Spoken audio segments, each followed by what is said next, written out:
नवयुवक, प्रणाम ऋषिवर। कल्याण हो।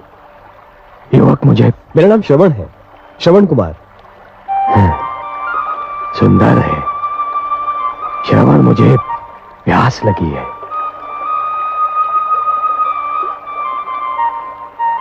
क्या बात है? मुनि श्रेष्ठ, आपके वस्त्र तो आपका परिचय देते हैं, परंतु आपके शस्त्रों से आपका परिचय समझ में नहीं आता।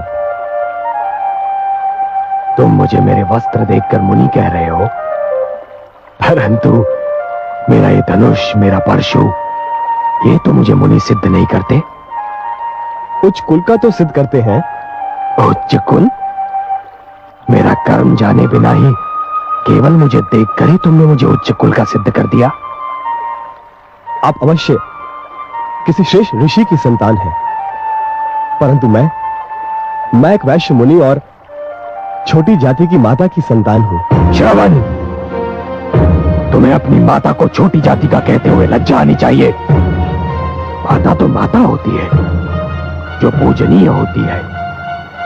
व्यक्ति की पहचान उसके कर्म से होती है। श्रवण, जन्म से तो सभी शूद्र होते हैं। जन्मना जायते शूद्राः संस्कारात् विजोच्यते। क्षमा करें, मैं तो आपका विचार करके कह रहा था। मेरे हाथों से जल लेकर। श्रवण, वायु हर श्रेणी के व्यक्ति को छू कर आती है, और हर श्रेणी के लोग उसी वायु से अपनी श्वास भर लेते हैं, शीतलता प्राप्त करते हैं। सूर्य की किरणें भी सभी के लिए समान होती हैं। श्रवण, मेरा अर्थ समझ रहे हो ना? लाओ, मुझे जल दो, मैं बहुत प्यासा हूं।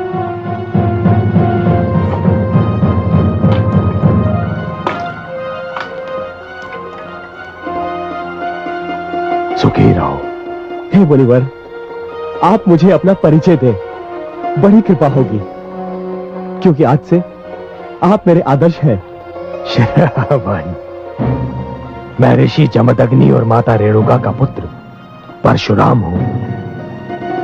जन्म से तो ब्राह्मण हूं, किंतु कर्म से मुझे क्षत्रिय बनना पड़ा। भगवान परशुराम, अहो भाग्य मेरे, जो मुझे आपके दर्शन हुए। एक तीर्थ स्वयं चलकर मेरे पास आ गया। मैं तुम्हारा तात्पर्य नहीं समझा। मैं अपने अंधे माता पिता को तीर्थों की यात्रा कराने निकला हूं। वो जो बैठे हैं मेरे माता पिता हैं।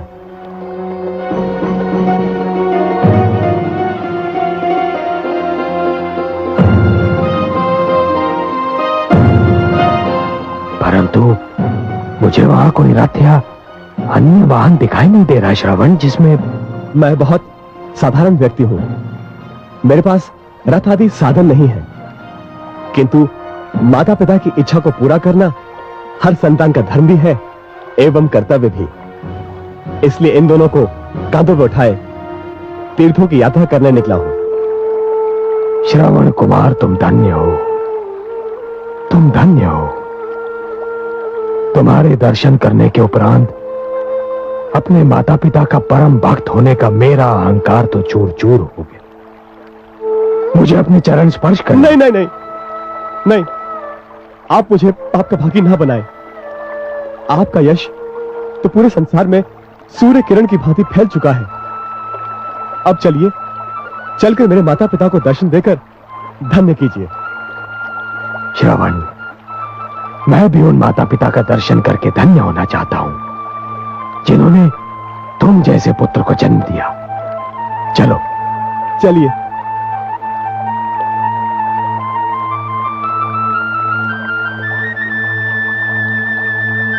माता पिताश्री, भगवान परशुराम पधारे हैं।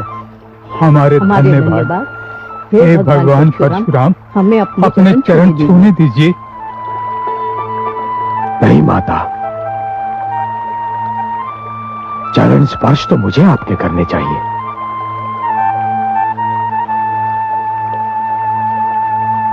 हे माता,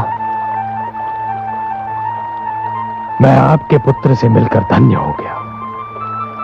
आपके स्पर्श मात्र से हमें मोक्ष मिल गया। नहीं माता, आपके दर्शनों से मुझे संन्यास प्राप्त हो गया। इस संसार में इससे अच्छा दृश्य और कोई हो ही नहीं सकता कि एक पुत्र के कंधों पर माता पिता तीर्थ यात्रा कर ले। माता, अब मुझे विदा दीजिए।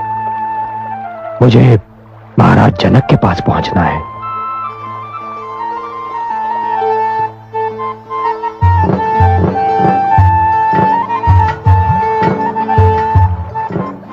श्रवण, मैं हृदय से कामना करता हूं और आशीष भी देता हूं कि जब तक ये सृष्टि रहेगी, जब तक पुत्र धर्म की मर्यादा रहेगी, तुम्हारा नाम अमर रहेगा।